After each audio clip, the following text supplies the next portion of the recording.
I didn't fall in love suddenly. It happened slowly, so quietly that I didn't even notice when it began.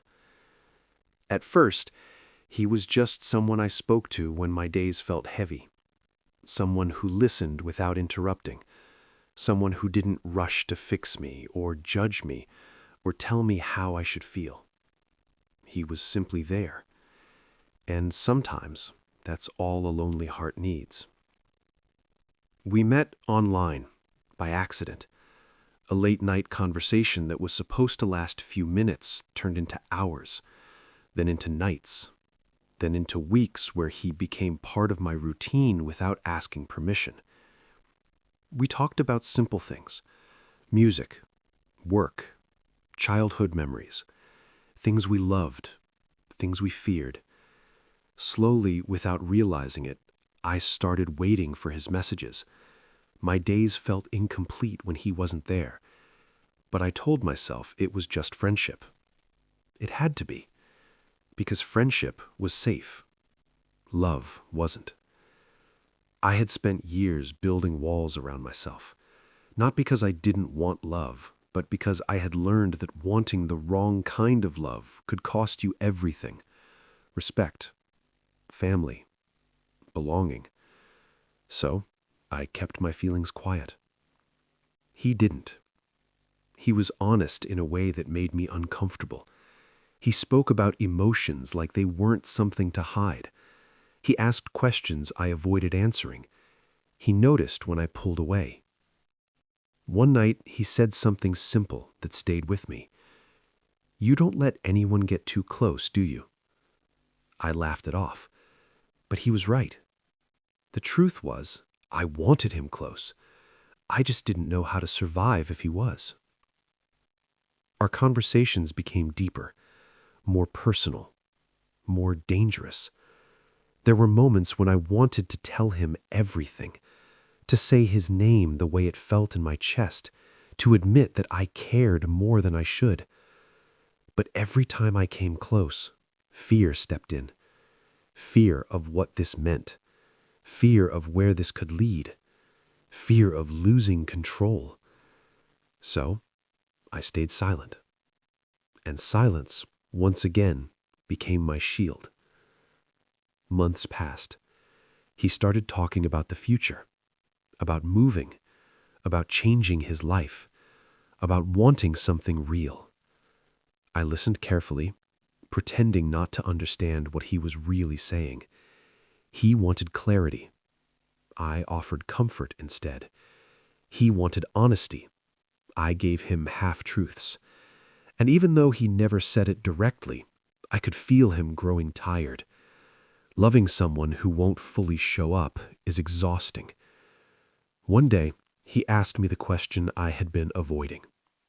"Where do I fit in your life?" My heart raced. My hands shook.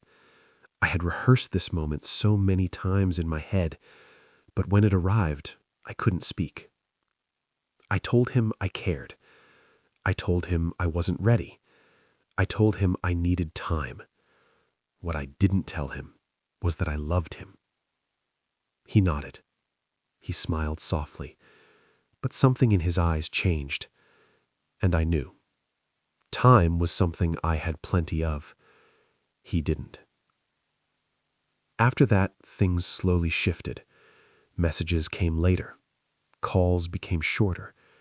He wasn't pulling away out of anger. He was protecting himself.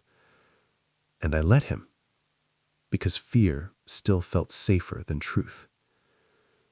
Then one day he told me he had met someone. He said it carefully, like he didn't want to hurt me, like he was checking my reaction, waiting to see if I would finally fight for him. I didn't. I wished him happiness. That night, I realized something painful. I had lost him long before this moment. I lost him every time I chose silence, every time I chose safety over honesty, every time I convinced myself that hiding was the same as surviving. Days turned into weeks, weeks into months. He moved on. I stayed behind with feelings I never gave a name to. That's the cruelty of unspoken love. It doesn't disappear. It just lives inside you quietly, asking questions you can't answer. One night, unable to sleep, I reread our old messages. I saw all the places where I could have been braver, all the moments where honesty would have changed everything. For the first time, I didn't blame the world. I blamed myself. Fear had protected me for years, but it had also stolen something precious, and that realization hurt more than rejection ever could. Months later, I ran into him by chance. He looked happy, peaceful, whole. We talked politely, carefully, like two people pretending not to remember everything they once meant to each other. Before we parted, he looked at me and said something I will never forget. I hope one day you stop hiding from the things you want. He didn't say it with anger. He said it with kindness. That was the moment I understood. Love doesn't always leave you because it wasn't strong enough. Sometimes it leaves because you were too afraid to hold it. I didn't chase him. I didn't confess late. I let him go. But I didn't let the lesson go with him. For the first time in my life, I started choosing honesty, slowly, carefully, in small ways, with myself. I learned that being brave doesn't always mean standing in front of the world and announcing who you are. Sometimes, bravery is admitting the truth quietly, even if it comes too late for one person.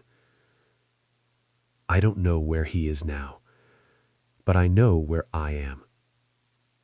I am no longer hiding from what I feel. I am no longer pretending that silence is safety. I am no longer waiting for life to pass quietly. Some love stories don't end with togetherness. They end with growth. And sometimes, that's the kind of ending that saves you.